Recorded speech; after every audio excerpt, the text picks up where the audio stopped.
My name's Ramin Javadi, and we're in my studio in Santa Monica, where I write all the music for Game of Thrones. I started out on the organ when I was 4 years old, and then when I was 13, I picked up the guitar, and that's when I really got serious about music and started practicing a lot. And it was the movie The Magnificent Seven, Elmer Bernstein's score, triggered something in me, and the recognizable themes that you could hum when you turned off the film. I knew that that's what I wanted to be, a film composer. The beauty about music in film is that without any dialogue on the screen, you are able to guide the audience.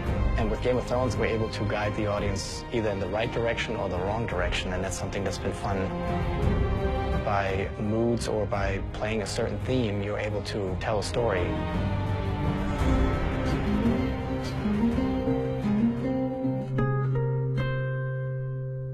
The biggest challenge was just finding the right tone for the show, that when you hear the score that you know this is Game of Thrones.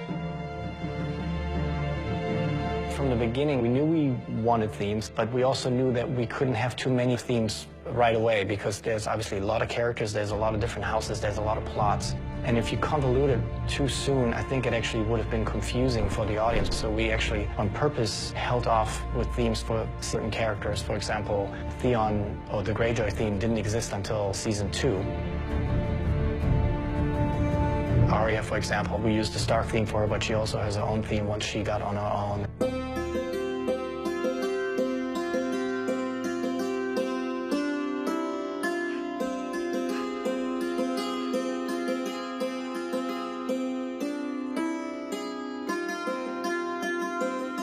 In Game of Thrones, we always laugh because every season we sit down and we say, okay, which instrument haven't we used yet?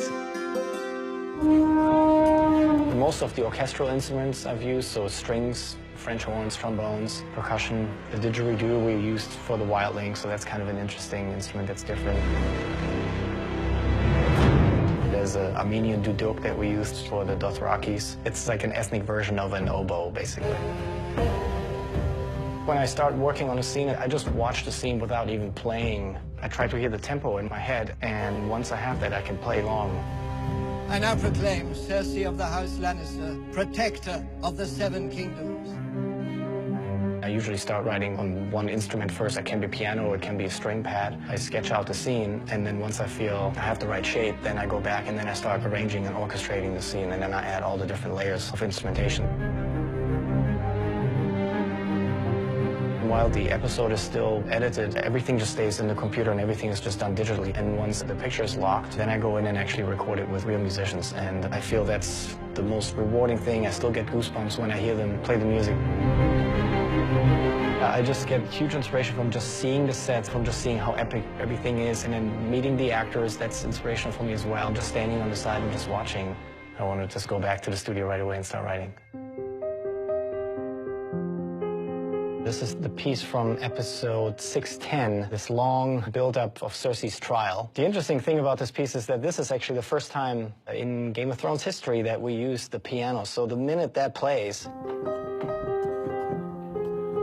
the audience immediately is alerted and they'll go, wait, we have never heard this instrument before. Something is not right. So the piece plays on. It starts out very minimal, and it slowly builds over, I think the piece is 6.5 minutes, 7 minutes long.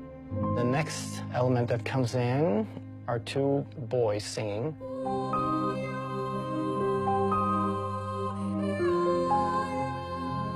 When you see the kids with the knife in the hand and then Pycelle gets stabbed, that's when it switches to the organ, and that's when the choir comes in. That's really the next step up of when you realize, wow, this is all going wrong right now. And now the piece is really starting to build, and more instruments come in, and the organ gets busier, and then the orchestra actually doesn't come in until the very end.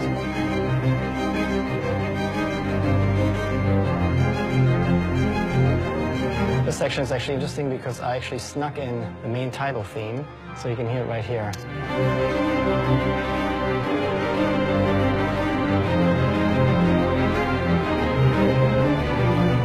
Every year I go, okay, now I really have to do something that I haven't done before. The show definitely takes it up another notch every season. Even though whenever I think it's not possible, they still are able to elevate it yet another notch. And so I got to do the same with the music.